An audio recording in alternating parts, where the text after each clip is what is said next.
Good morning. Morning మ్యాగజైన్‌కి స్వాగతం. ప్రముఖ దినపత్రికలో వస్తున్న వార్తల వెనక జరుగుతున్న పరిణామాలు చూద్దాం.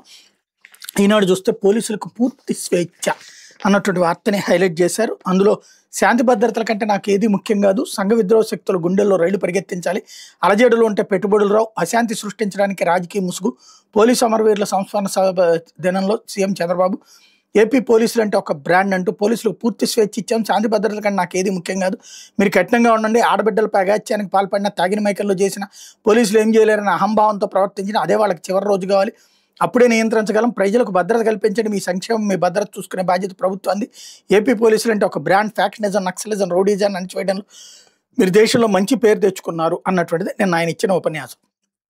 కరెక్ట్గా ఉపన్యాసం ఇచ్చిన 5 నిమిషాలకే జేసీ ప్రభాకర్ రెడ్డి వచ్చి అక్కడ ఉన్నటువంటి ఏఎస్పీని పచ్చి బూతులు తిట్టారు.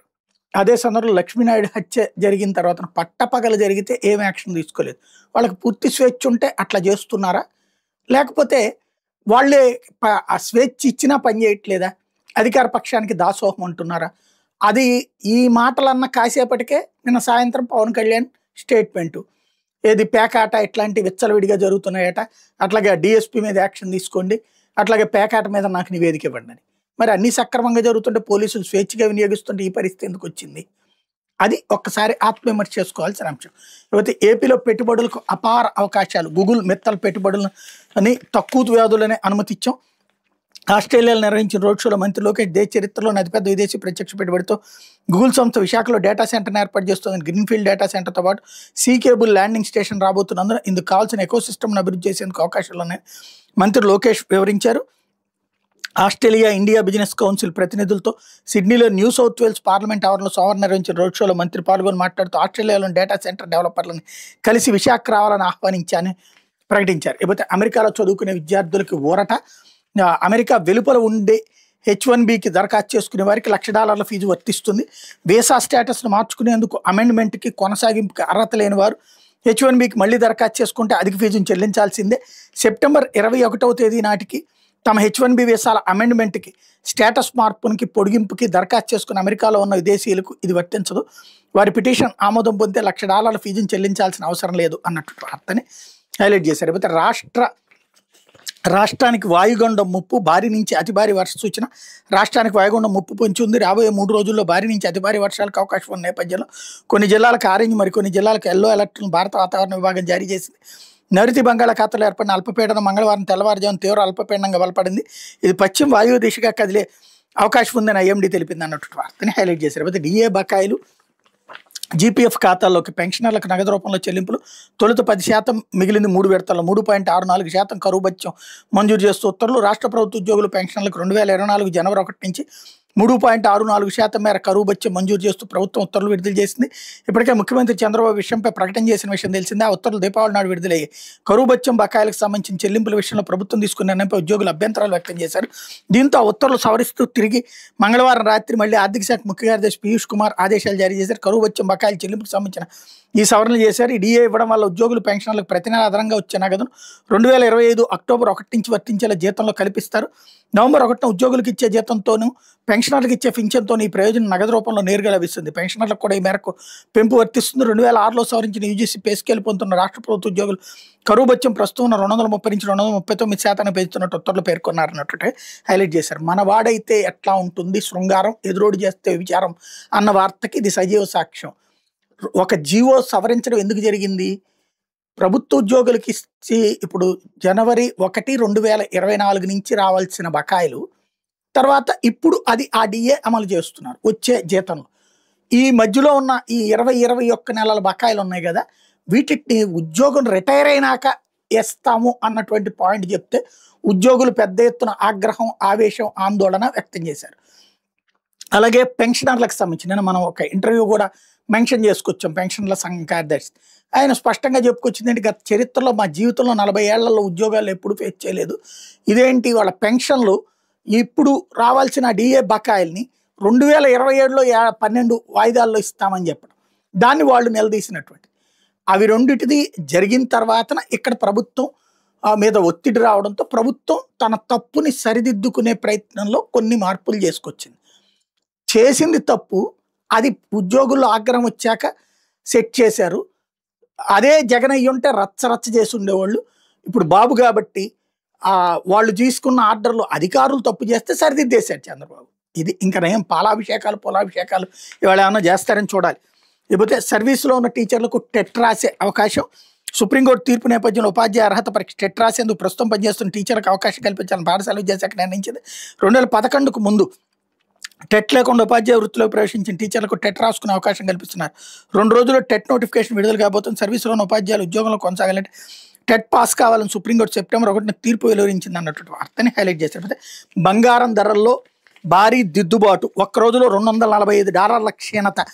పసిడి వెండి ధరల్లో భారీ దిద్దుబాటు చోటు చేసుకుంటుంది. మంగళవారం రాత్రి 11 గంటల సమయానికి అంతర్జాతీయ ఫండ్లో ఔన్స్ మేలిమి బంగారం ధర $245 క్షీణించి $4097 దిగొచ్చింది. ఔన్స్ వెండి ధర కూడా $3.9 తగ్గి $48.39 వద్ద ట్రేడ్ అవుతుంది అన్నటువంటి వార్తని హైలైట్ చేశారు. లేకపోతే ఆ ధనపు అంతస్తులు అనుమతి లేని భవన నిర్మాణాల క్రమబద్ధీకరణకు ఉద్దేశించిన బిల్డింగ్ పెనలైజేషన్ స్కీమ్ మార్గదర్శకాలు వెలువడక ముందే గత నెల రోజుల వ్యవధిలో ప్రధాన నగరాలు, పట్టణాలు 1000కి పైగా అదనపు అంతస్తులు నిర్మించేశారు. రాజకీయ నేతల అణతో సాగిన ఈ అక్రమ నిర్మాణాలపై అధికారులు కన్నెత్తి చూడడం లేదు. కొందరైతే అందిన గడికి వసూళ్లకు పాల్పడ్డారు. ప్రధాన నగరాల నిఘా విభాగం ఆధ్వర్యంలో చేయించిన పరిశీలనల విషయాలు వెలుగులోకి వచ్చే భవనాల క్రమబద్ధీకరణ పథకం ఆర్డినెన్స్కి గవర్నర్ ఆమోదంతో ప్రభుత్వం ఈ నెల 17 గెజిట్ నోటిఫికేషన్ ఇచ్చింది. పథకం అమలుకు రాష్ట్ర పురపాలక పట్టాభివృద్ధి శాఖ త్వరలో మార్గదర్శకాలు విడుదల చేయబోతోంది. 2025 ఆగస్టు 31కి ముందు అనుమతులు తీసుకోకుండా చేసిన నిర్మాణాల క్రమబద్ధీకరణకు అవకాశం కల్పిస్తుంది. సెప్టెంబర్ 19ని బీపీఎస్కి మంత్రివర్గం ఆమోదం చేసే లోపు ఇలాంటి అక్రమ నిర్మాణాలు చేసేశారు అన్నటువంటి వార్తని హైలైట్ చేశారు. లేకపోతే సాక్షి డిఏపై దొంగాట, ఉద్యోగులపై బాంబు అంటూ దీపావళి వేళ ఉద్యోగులు, పెన్షనర్లకు పిడుగుపాట్ల చంద్రబాబు సర్కార్ చీకటి జీవోలు జారీ. ఇవ్వాల్సింది 4 డిఏలు, చివరికి ఇచ్చింది 1, అందులోనూ మోసమే. 21 నెలల డిఏ బకాయిలు పదవి విరమణ తర్వాత చెల్లిస్తామంటే తొలుతో మిలిక. పెన్షనర్లకు డిఏ బకాయిల చెల్లింపులోని పెత్తలాటకమే. 16 నెలలుగా డ్రామాలు. ఐఆర్ లేదు, పీఆర్సీ ఊసే లేదు, చివరకు డిఏలోనూ మోసమే. ఇలాంటి వింత జీవోల చరిత్రలో ఇదే తొలిసారి. బగ్గుమన్న ఉద్యోగ వర్గాలు, కూటమి సర్కార్ మోసంపై రగిలిపోతున్న ఉద్యోగులు, పెన్షనర్లు, ఉద్యోగ ఉపాధ్యాయ సంఘాల తీవ్ర విమర్శల నేపథ్యంలో చివరకు సవరణ జీవోలు అన్నటువంటి వార్తను హైలైట్ చేశారు.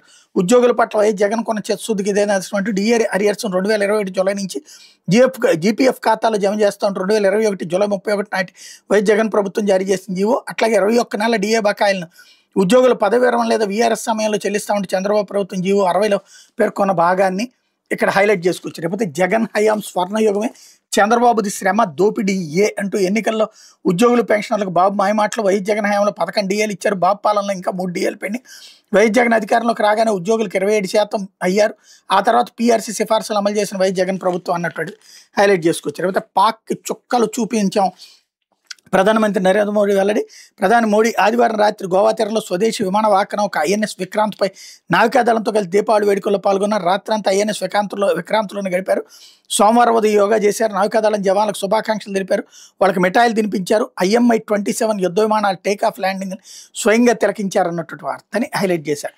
లేకపోతే ఇంటింటా దీపాల వెలుగు ఎక్కడ? ముఖ్యమంత్రి చంద్రబాబు, వైఎస్ఆర్సీపీ అధ్యక్షుడు వైఎస్ జగన్ ధ్వజం. మీరు మీ కూటమి ఇంటింటా వెలిగిస్తామన్న దీపాల్లో ఒక్కటైనా 18 నెలల కాలంలో వెలిగిందా?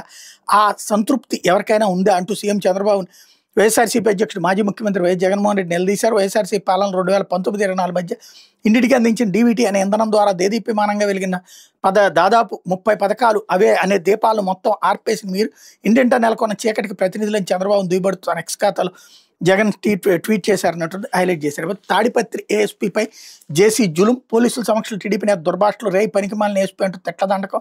నా వద్ద గన్ లైసెన్స్ ఉంది, చంపేందుకే అంటూ బెదిరింపు. ఎస్పీని చూసి ఊరుకున్నా లేదంటే మీ ఇంట్లోకి దూరేవాడిని అంటూ హుంకరింపు. ఏకంగా ఏఎస్పీనే దుర్భాషలాడినా పట్టించుకొని పోలీస్ శాఖ కేసు నమోదుకు చర్యలకు వెనుకడు.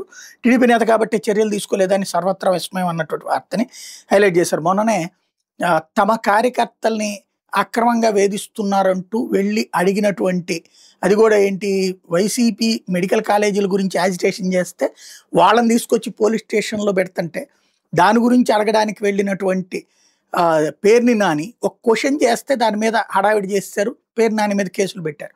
ఇప్పుడు ఇక్కడైతే ఇంత బూతులు తిట్టినా కేసులు పెట్టరు. మరి ఇక్కడేమో చంద్రబాబు గారేమో అంతా నేను పోలీసులకి స్వేచ్ఛ ఇచ్చానంటారు. లేకపోతే రేపు ఆరోగ్యశ్రీ నెట్వర్క్ ఆసుపత్రుల మహాధరణ, బిల్లుల కోసం యజమానుల వీధి పోరాటం. గురువారం చెలో విజయవాడకు పిలుపు. ధర్నా చౌక్లో వైద్యులతో కలిసి ఆందోళన. చరిత్రలో తొలిసారిగా ఆసుపత్రుల యజమానుల ధర్నా. 13 రోజులుగా రాష్ట్రంలో నిలిచిన ఆరోగ్యశ్రీ వైద్య సేవలు అన్నటువంటి వార్తని హైలైట్ చేశారు. కాకపోతే ఇక్కడ చీమ కుట్టినట్టు కూడా లేకపోవడమే విచిత్రమైనటువంటి పరిస్థితి. అదరగొడుతున్న ఆఫ్ క్యాంపస్ అంటూ ఐటీ దిగ్గజ సంస్థలు 80% పైగా ఆఫ్ క్యాంపస్ నియామకాల క్యాంపస్ కన్నా ఆఫ్ క్యాంపస్ సెలక్షన్ ద్వారా ఎంపికైన వారికి అధిక ప్యాకేజీలు, ఏఐ దూకుడు నేపథ్యంలో మారిన ఐటీ సంస్థల తీరు Naukri.com, డెలాయిట్ అధ్యయనాల్లో వెల్లడి అన్నటువంటిది హైలైట్ చేశారు. లేకపోతే ఆంధ్రజ్యోతి చెల్లించేస్తాం అంటూ డిఏ బకాయిలపై ప్రభుత్వం స్పష్టత. వచ్చే ఏప్రిల్లో 10% జమ, మిగిలిన 90% 3 విడతల్లో జీపీఎఫ్ ఫ్రాన్ ఖాతాలో జమ చేస్తాం. ఉద్యోగుల అభ్యంతరాలపై స్పందన, ఆర్థిక శాఖ అధికారులతో సీఎం భేటీ, సీఎం ఆదేశాలతో సవరణ జీవో జారీ అన్నటువంటిది. అంటే తప్పు చేసింది ప్రభుత్వమే, జీవో ఇచ్చేటప్పుడు తెలియదా మళ్ళీ మార్చడం అనేది. అంటే ఉద్యోగులు ఆగ్రహం వచ్చాక మార్చాక అదే జగన్ అయ్యి ఉంటే కనుక జగన్ ఇంత రాక్షస పాలన అనేవాళ్ళు ఇక్కడ వచ్చేటప్పటికి చెల్లించేస్తాం అని చెప్పేశారు అన్నటువంటిది. ఇద్దరు ఈనాడు జ్యోతి మన వాళ్ళైతే ఒక రకంగా, ఎదుటి వాళ్ళైతే ఎంత విషయం చిమ్ముతారనడానికి సాక్ష్యం. సాక్షి అప్పుడు జగన్ చేసింది రైట్ అని రాసుకొచ్చింది, ఇప్పుడు వచ్చేటప్పటికి చంద్రబాబుది కాబట్టి నెగిటివ్గా రాసుకొచ్చింది. అదే ఇక్కడ మనకి ఉన్నటువంటి నీచ జర్నలిజానికి సాక్ష్యం. పోతే శాంతి భద్రతలపై రాజీ లేదు అన్నటువంటి. పోతే ఆస్ట్రేలియాతో ఆక్వా బంధం, ప్రపంచవ్యాప్త నెట్వర్కింగ్ సహకరించండి, ఆధునిక పరిజ్ఞానాన్ని అందించండి. ఆస్ట్రేలియా సీవుడ్ ప్రతినిధులకు లోకేష్ వినతి. వివిధ కంపెనీలతో వరుస భేటీలు, విశాఖ పెట్టుబడిదారుల సదస్సుకు ఆహ్వానం, సత్వర అనుమతులు, ప్రోత్సాహకాలు. హెచ్ఎస్బీసీ సిఇఓ బృందం భేటీలో Lokesh. New South Wales, western Sydney పరిస్థితుల సందర్శన. స్మార్ట్ ఫార్మింగ్ నైపుణ్యాభివృద్ధి సహకరించాలని వినతి. Parramatta mayor New South Wales ప్రీమియర్తో భేటీ అన్నటువంటిది హైలైట్ చేశారు. ఇకపోతే అమెరికా వెళ్ళే విద్యార్థులకు ఉపశమనం అంటూ అదొకటి హైలైట్ చేసుకోవచ్చు. లేకపోతే భీమవరం డిఎస్పీపై పవన్ సీరియస్, పేకాట జోదాలకు జయసూర్య ప్రోత్సాహం. పశ్చిమ ఎస్పీతో ఫోన్లో మాట్లాడిన డిప్యూటీ సీఎం, తర్వాత డీజీపీతోనూ నివేదిక ఇవ్వాలని సూచన. తనకు అందిన ఫిర్యాదులు హోంమంత్రికి, విచారణకు ప్రభుత్వ ఆదేశాలు, నివేదిక రాగానే జయసూర్యపై చర్యలు అన్నటువంటి వార్తని హైలైట్ చేశారు. లేకపోతే గురువింద జగన్ అంటూ ఒక్క డిఏను కూడా సరిగ్గా ఇవ్వని గనుడు, ప్రభుత్వం ప్రకటించిన డిఏపై మాత్రం విమర్శలు అన్నటువంటి వార్తని హైలైట్ చేశారు. లేకపోతే ఇంటర్ పాస్ మార్కులు మారే, గణితం 35, ఫిజిక్స్, కెమిస్ట్రీ, బయాలజీ 29, ఇంటర్మీడియట్ పరీక్షలు విద్యాసంస్థను తీసుకొచ్చిన కీలక సంస్కరణలు అమల్లోకి వచ్చే. రాబోయే పబ్లిక్ పరీక్షలు మార్పులు కనిపించబోతున్నాయి. మార్పుల అనంతరం కొత్త విధానం ఎలా ఉంటుందనే సమాచారాన్ని ఇంటర్ విద్యా మండలి తాజాగా కాలేజీలకు పంపించింది అన్నటువంటి వార్తని హైలైట్ చేశారు. ఇది దినపత్రికలో వచ్చినటువంటి వార్తలు వెనకాల జరుగుతున్నటువంటి పరిణామాలు.